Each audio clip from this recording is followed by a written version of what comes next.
구약 성경을 읽으면서 오늘 본문 뒷부분에 있는 예레미야 선지자가 불 붙는 것 같았다는 그것을 보면서 제가 그 제목으로 설교를 하려고 2주 전부터 준비를 했는데 결론에 가서는 이런 제목으로 바뀌었습니다. 순리대로 살아야 한다. 많은 사람들이 순리대로 해야 한다는 말을 많이 또 종종 하게 되었습니다. 다시 말해서 법대로 살아야 하고 원리 원칙대로 살아야 한다는 것입니다. 법이란 말을 한자 보면은 삼수변에 갈것대로 되어 있습니다. 다시 말해서 물이 흐르는 대로, 물은 위에서 아래로 흐를 수밖에 없습니다. 그런데 아랫집에서 비가 왔을 때에 윗집에서 물이 내려와서 조금 피해를 입었다고 해서 고소하고 고발하고 그렇게 하면 되겠어요? 물은 위에서 내릴 수밖에 없는 것이고 흐를 수밖에. 물 흐르듯이 그렇게 순리대로 살아야 한다. 권세가 많은 사람이 아랫집에 살기 때문에 어떤 방법이 큰 당신에게 모든 물은 전부 우리 집에 오면 안 된다. 막 그렇게 고발하고 아니면 강력하게 조치하고 그게 순리가 아닌 것입니다. 물이 흐르듯이 법도 그래야 되고 우리의 삶도 순리대로 살아야 하고 그것을 거스르고 영리로 사는 사람은 죄가 될 수도 있고 멸망이 될 수도 있음을 성경은 말하고 있습니다. 옛날 전쟁사를 보면은 왕들은 역행해서 순리를 역행해서 제멋대로 사람을 죽이기도 하고 폭력을 행하기도 하고 남의 아내를 빼앗기도 하고 심지어 성경에 보면은 헤롯 왕이 자기 동생의 아내를 뺏어서 자기가 아내로 삼았어요. 성경에도 마저도 성경에 나오는 왕들마저도 순리를 거스르고 제멋대로 하다가 악한 왕으로 낙인 찍히고 많은 사람에게 그렇게 악명 높은 사람이 있습니다. 심지어 아비멜렉이라는 사람은 자기 아버지 아들, 자기 형제들을 다 죽이고 자기가 왕이 되려고 결국은 자기도 망하고 또 자기 지역에 있는 그 주민들도 다 세겜족도 망했습니다. 순리를 거스르고 영리로 살려고 하면은 자기도 망하고 가족도 심지어 그 민족도 망하게 되는 것입니다. 구약성에 보면은 왕들의 역사가 많이 기록되어 있습니다. 그 왕들의 역사를 보면은 굉장한 지혜를 얻을 수 있습니다. 그래서 왕들의 역사를 성경에 보면 신학자들이 구분할 때에 전 선지서라 그렇게 말합니다. 선지서 하면은 소선지서도 있고 대선지서도 있잖아요.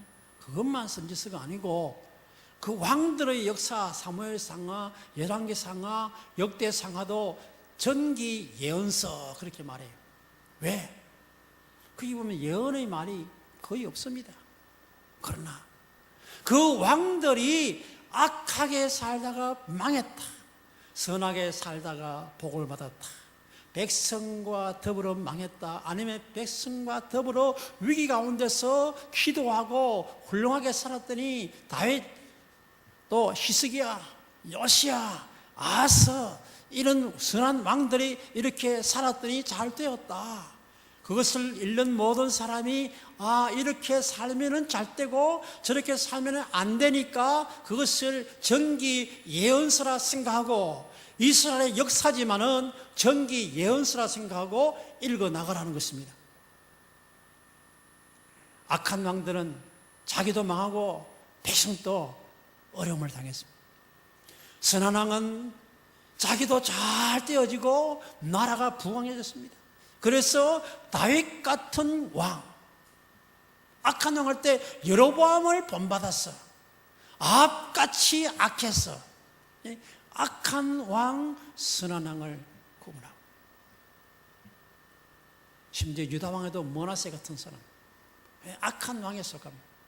이 악한 왕은 이렇게 살아서 망했으니까 여러분들은 착한 왕을 본받으세요 하는 것이 이 정기 예언서, 왕들의 역사를 통해서 우리에게 예언적으로 주는 말씀인 줄로 믿습니다. 순리대로 살았던 왕들은 형통했고 영리로 살았던 왕들은 망했습니다. 아담 시대에는 무엇이 있습니까? 아담과 하와에게는 법이 하나밖에 없습니다. 그때는 법대 가려면 하나만 알면 돼요. 요즘처럼 육법 전설을 다 외우려면 얼마나 힘들겠습니까? 동산 모든 나무의 열매는 먹어도 좋고 오직 중앙에 있는 선악과 그것만 먹지 말라. 그것만 하면 돼요. 다른 거 다 먹을 수 있어요. 그런데 그렇게 쉬운 법인데도 불구하고 아담과 하와는 따먹음으로 원죄를 범하고 우리 모두가 다 원죄 아래에 있게 됐습니다.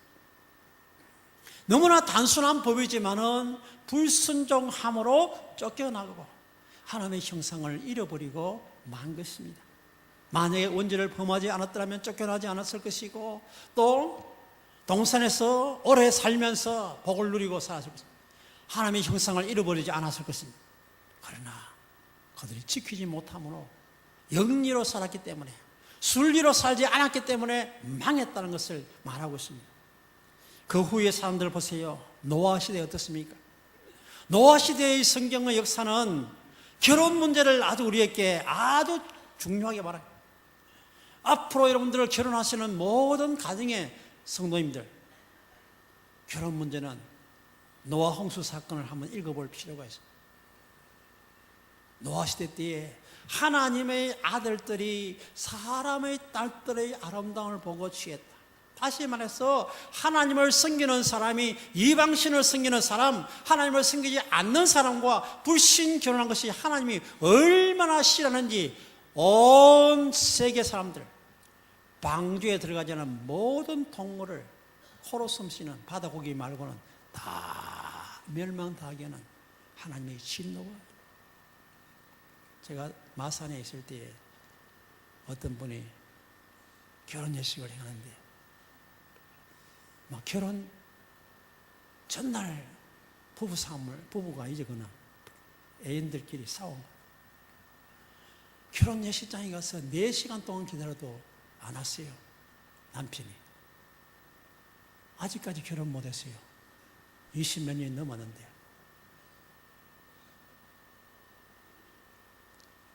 그 남편도 안 믿어요. 보니까 남편 될 사람도 불행한 모습을 보게 되죠.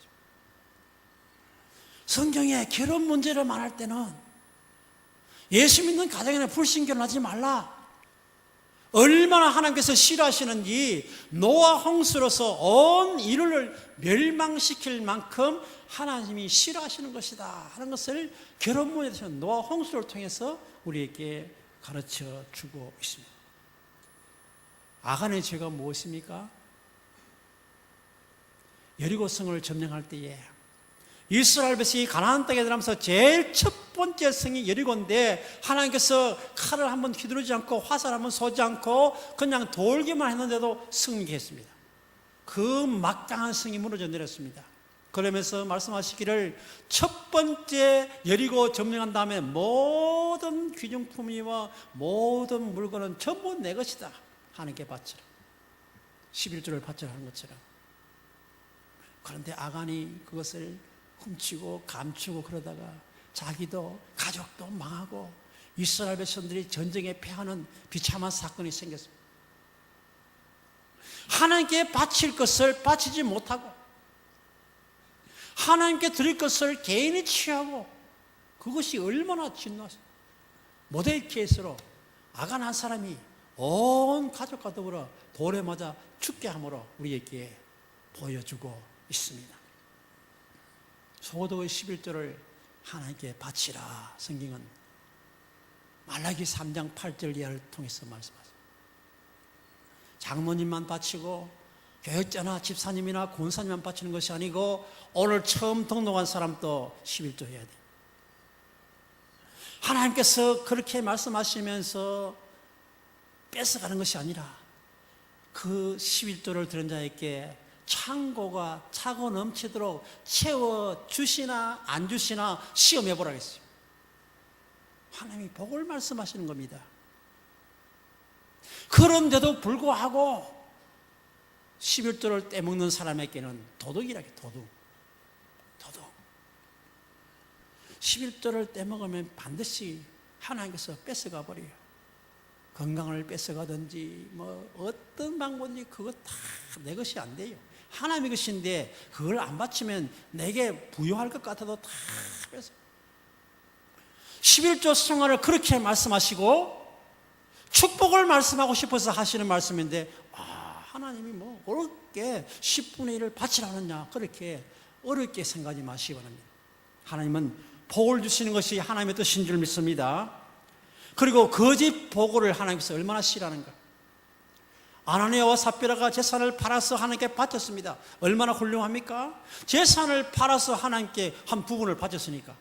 그런데 하나님을 속이고 주의 종 베드로를 속이고 거짓말하는 것 때문에 아나니아와 삽비라가 3시간 만에 둘 다가 죽었어요. 거짓말하는 것이 아나니아와 삽비라 부부가 하루 만에 죽음을 당할 만큼 하나님께서 싫어하시는구나. 그것은 순리가 아니고 영리구나. 바나바처럼 순리대로 살았으면 칭찬과 인정을 받을 터인데 거짓말하고 속이죠. 팔기 전에는 내 땅이 아니냐? 얼마든지 예, 재산은 전부를 팔았지만은 내가 일부분을 드립니다 라고 하면은 되지 않습니까? 다 안 바친 것 때문에 죄가 되는 것이 아니고, 다 바치지 않으면서도 다 바친 것처럼 거짓말한 것이 하나님 앞에 죄가 되어서 부부가 한날 죽임을 당했습니다. 하나님은 저주보다 복을 주기를 원하시는 줄 믿습니다. 순리대로 사시기를 바랍니다. 어떤 일 있어도 영리로 사지 마시기를 바랍니다. 여로보암 왕처럼 되지 말라. 하나님을 저버리고 그리고 엉뚱 곳에 송아지를 만들고, 그런 왕들은 망했다. 아합 인간처럼 되지 말라. 이세벨을 본받아서 우상을 섬겼다. 반대로 다윗 왕처럼 정직하고 훌륭하게 살아라. 요시야처럼, 히스기야 임금처럼 정직하게 하나님 말씀대로 순종하여 살면은 하나님께서 복을 주신다. 요시야 임금의 아버지는 악했어요. 그래서 멸망을 시킬 준비가 다 됐는데 요시야가 일어나서 막 종교 개혁을 일으켰어요. 그 아버지는 형편없이 나쁜 왕이라서 이스라엘을 망하게 하려고 하나님께서 바벨론에 잡혀가게 계획을 세웠는데, 요시야 임금이 얼마나 8살 왕이 돼가지고 착한지 요시야 임금은 괜찮게 하고 다음 대에 진노를 발했습니다. 진노 중이라도 요시야처럼 순종하여 순리대로 살려고 하니까 망할 나라도 새롭게 부흥을 시켜 주신 줄로 믿습니다. 힘들고 어려운 가운데서라도 영리로 살지 않고 순리대로 사는 성도가 되시기를 주의 이름으로 축원합니다. 여러분들 같이 합니다. 바스훌이 나오고 예레미야 선지자가 오늘 보면 나오는데, 바스훌은 어떤 사람인가? 1절 말씀을 같이 봉독하겠습니다. 1절입니다. 임멜의 아들 제사장 바스훌은 여호와의 성전의 총감독이라. 그가 예레미야의 이 일에 이 예언함을 들은지라. 임멜의 아들 제사장이고 또 여호와 성전의 총감독이라. 임멜은 다윗과 솔로몬 시대 때에 24반년의 제사장 가운데서 16번째 속하는 사람이 임멜입니다. 그러니까 자기 아버지 때부터 훌륭한 가문에서 태어난 임멜의 아들로 태어난 사람이 바스훌이고, 자기도 성전 맡은 총감독자입니다. 얼마나 좋은 가문입니까? 이름은 또 어떻습니까? 바스훌, 찢다, 조각내다. 찢고 조각내서 자유를 선포하고 자유를 주는 사람, 그런 이름이 바스훌이라. 그런데 바스훌이 순리대로 살지 않고 어떻게 삽니까? 2절 말씀을 같이 봉독하겠습니다. 2절입니다. 이에 밧사울이 선자 예레미야를 때리고 여호와의 성전에 있는 베냐민 문 위층에 목에 씌우는 나무 고랑으로 채워두었더니, 표준 세번역은 예레미야를 때리고 그에게 착고를 채워서 주의 성전 위쪽 베냐민 대문 근처에 가두었다. 제사장이고 좋은 가문의 자녀고 자유를 선포해야 할 사람이 선자를 때리고 나무로 만든 그 고리를 가지고 목에 씌워가지고 감옥에 가두어 놓았습니다. 그런 사람이 성전 총감독자 밧사울이었습니다. 얼마나 영리입니까? 순리대로 한다면 총감독으로서 예레미야 선지자를 격려하고 위로하고 선지자의 말을 들읍시다 라고 백성들에게 권면하고 그렇게 해야 할 사람이 감옥에 가두고 때리고 그렇게 목에다가 고리를 만들어가지고 꽉, 다른 데서는 착고에 채웠다 그랬어요. 그런 사람이 성전 총책임자 밧사울이었습니다. 3절 말씀을 보겠습니다. 3절 말씀입니다. 다음 날 밧사울이 예레미야를 목에 씌우는 나무 고랑에서 풀어주매 예레미야가 그에게 이르되 여호와께서 내 이름을 밧사울이라 아니하시고 마골 미사빕이라 하시느니라. 무슨 생각인지 하루 만에 풀어줬어요. 풀어주었지만은 예레미야를 통해서 하나님께서 예언의 말씀을 주십니다. 밧사울에게. 그 말이 무엇이냐? 내 이름을 밧사울이라 아니하고 뭐라고요? 마골 미사빔이라. 히브리 말에서 말이기 때문에 좀 어려운 말입니다만은 이 말의 뜻은 사방으로부터 두려움, 공포. 자유를 줄 밧사울이라는 이름인데 이름을 바꾸어서 사방으로부터 두려움, 그런 사람.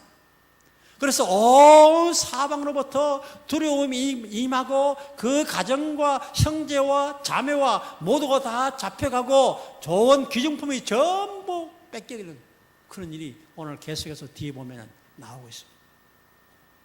뜻을 생각하면서 4절 6절 한번 보겠습니다. 어떻게 그 가정에 좋은 것이 안 하고 영리로 사는 사람에게 임하는가.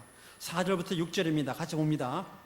여호와께서 이와 같이 말씀하시되 보라, 내가 너와 내 모든 친구에게 두려움이 되게 하리니 그들이 그들의 원수들의 칼에 엎드러질 것이요 내 눈은 그것을 볼 것이며 내가 온 유다를 바벨론 왕의 손에 넘기리니 그가 그들을 사로잡아 바벨론으로 옮겨갈 칼로 죽이리라. 내가 또 이 성읍의 모든 부와 그 모든 소득과 그 모든 귀영품과 유다 왕들의 모든 보물을 그 원수의 손에서 넘기리니 그들이 그것을 탈취하여 바벨론으로 가져가리라. 밧사울아, 너와 내 집에 사는 모든 사람이 포로되어 옮겨지리니 내가 바벨론에 이르러 거기서 죽어 거기 묻힐 것이라. 너와 너의 거짓 예언을 들은 네 모든 친구도 그와 같으리라. 얼마나 무서운 말. 그와 함께한 친구들마저도 그 모든 가족도 다 잡혀가고 모든 은금 보물은 다 빼앗기고 너도 거기서 죽는다. 마골 미사빔. 너만 아니고 주의 모든 사람에게 두려움을 주는 그러한 불량한 인간. 어떤 사람이 왕이 되거나 제사장이 되거나 총감독이 되거나 그랬으면 사람에게 덕을 끼치고 유익을 주고 좋은 일을 해야 될 텐데 술지로 살지 않고 영리로 살고 신자를 때리고 가두고 하니까 하나님께서 그에게 너 가정과 친족과 모든 친구들마저도 다 잡혀가고 너도 죽는다. 영리로 살면 하나님이 그렇게 말씀하고 있습니다. 얼마나 무섭습니까?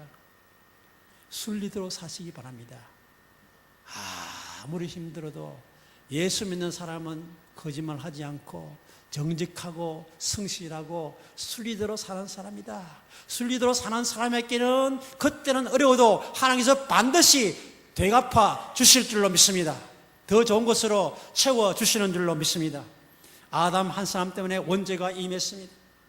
아간 한 사람 때문에 자기 가족이 다 돌에 맞아 죽고 이스라엘 백성은 또 전쟁의 위기를 만났습니다. 순리대로 살지 않은 노아 시대의 사람들 때문에 온 시대의 사람들이 다 홍수로 죽임을 당했습니다. 여로보암 왕이나 아합 임금 때문에 그 가정이 다 그 가정이 다 그렇게 돼버리고 나라도 망했습니다. 제가 처음부터 말씀드린 대로 이제는 중요한 건데, 예레미야 선지자의 가짜입니다. 불 붙는 것 같은 마음. 영리대로 사는 사람은 그렇지만은 순리대로 사는 저와 여러분들은 바로 살기 위해서 아무리 조롱을 당해도 힘들어도 그 마음속에 불 붙는 것 같은 마음으로 가득 채워지기를 주의 이름으로 축원합니다. 7절, 8절, 9절을 참고하시기 바랍니다. 예레미야가 때리는 밧서울의 고난을 받았습니다. 목에 나무 고랑으로 꽉 채워서 감옥에 갇혔습니다.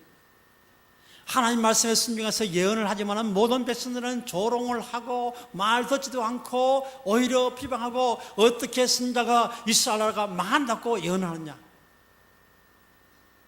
하나님 말씀을 순종을 하기는 하지만 정말 괴로운 선지자였습니다. 그래서 어떤 표현, 눈물의 선지자 예레미야. 이스라엘의 영광을 선포하는 것이 아니고 저주받는다, 바벨론에게 빼앗긴다, 포로가 되어진다, 잡혀간다, 그렇게 하니까 항복해라. 그런 예언을 한다는 것은 참 힘들고 별로 마음에 내키지 않는 일이었습니다. 하나님 말씀대로 순종을 하고 순리대로 행하려고 하니까 많은 사람들이 조롱하고 때리고 감옥에 가두고 그렇습니다. 그렇다고 말씀대로 순리대로 따르지 않으려고 하니까 그 마음에 불 붙는 것 같은 마음, 잠잠히 있으려고 하니까 마음이 하나님 말씀에 순종하지 않고 잠잠하게 요나처럼 안 가려고 하면은 불 붙는 것 같은 마음이라서 견딜 수가 없습니다. 9절 말씀을 같이 봉독하겠습니다. 9절입니다. 내가 다시는 여호와를 선포하지 아니하며 그의 이름 나의 마음이 불 붙는 것 같아서 골수에 사무치니 답답하여 견딜 수 없나이다. 14절 15절 보면 심지어 자기 생일을 저주하고 있습니다. 이것은 바로 욥과 같은, 욥이 얼마나 고통스러운지 자기를 생일을 저주했습니다. 나지 않았으면 좋았을 것을. 태어났기 때문에 고통을 당하고 태어났기 때문에 이렇게 원치 않지만은 이스라엘 백성을 향해서 저주의 말을 해야 하니 얼마나 고통스럽습니까? 그러나 전하지 않고 그냥 있으려니까 마음이 불붙는 것, 불순종하는 것도 마음이 불붙는 것, 견딜 수가 없습니다. 타락한 세상의 사람들과 더불어 살 때 그렇습니다. 그들과 타협하지 아니하면은 불이익을 당하기도 하고 왕따를 당하기도 하고, 술 마시자, 술 안 마시면 술도 못 마시느냐, 아무개는 교회 다니도 술 마시더라. 정직하게 성실하게 살려하면 조롱을 받고 욕을 먹는 경우들도 많이 있습니다. 내 혼자만 독불장군처럼 살기가 너무 힘든 경우들이, 순리대로 살기가 힘든 세상입니다. 그래서 많은 사람이 동화되어지고 그들처럼 함께 죄를 짓고 함께 거짓말하고 함께 명예를 위해서 그렇게 사는 경우들이 얼마나 많습니까? 그러나 여러분, 순리대로 사는 자가 복된 줄 믿습니다. 세상 사람이 다 그렇게 조롱해도 노아 시대의 노아만은 120년 동안에 계속 순종해서 방주를 지었더니 온 세계가 멸망당할 때에 노아는 구원받았고 그 가정 식구들만이 다 구원받았습니다. 보디발의 유혹을 참고 죄 짓지 않고 내가 어떻게 하나님 앞에서 죄를 지으려 하면서 정직하게 믿음으로 살았던 요셉이 어땠습니까? 자기 아버지는 80세대가 야곱은 겨우 결혼합니다. 얼마나 고난이 많습니까? 그러나 요셉은 17세에 노예가 되고 13년 동안 노예와 감옥살이 사는데 불구하고 30세의 젊은 나이에 뭐가 됐어요? 그 당시 최고 강대국의 국무총리가 됐습니다. 순리대로 사는 데는 어려움이 많았습니다. 보디발의 아내의 유혹을 피하기 위해서 그렇게 했는데 감옥 갔습니다. 정직하게 사는데 그 정직하게 사는 것 때문에 얼마나 고통이 많은지 모릅니다. 그러나 하나님께서 정직한 요셉을 이렇게 높여주시고 성공시켜 주신 줄로 믿습니다. 일제강점기 시대 때에 신사참배를 거절하고 살기가 얼마나 힘들었습니까? 그러나 그러한 목사님과 성도들의 신앙 때문에 우리 한국교회가 지금 이렇게 세계로 뻗어나가는 나라가 되어지고 복음 전파에 앞장서는 나라가 된 줄로 믿습니다. 60년 전에 우리 교회가 탄생할 때에 어땠습니까? 우리 교회가 쫓겨났습니다. 교인들 쫓겨났어요. 우리 선배님들이. 그런데 믿음을 지켜서 오늘날의 우리 교회가 된 것입니다. 바로 사는 데는 이렇게 험난한 일들이 많고 어려움이 많고 순리대로 사는 데는 어려움이 많습니다만은 하나님께서 지금까지 우리에게 복으로 갚아주신 줄로 믿습니다. 오늘 이 말씀을 제가하면서 순리대로 살아가는 것이 힘들고 어렵지만은 그러나 순리대로 살았어. 말씀에 순종하여 살았어. 잘하였도다 착하고 충된 종아, 내가 적은 일에 충성하였으니 많은 것으로 내게 맡기리라. 내 주인의 즐거움에 참여할지어다.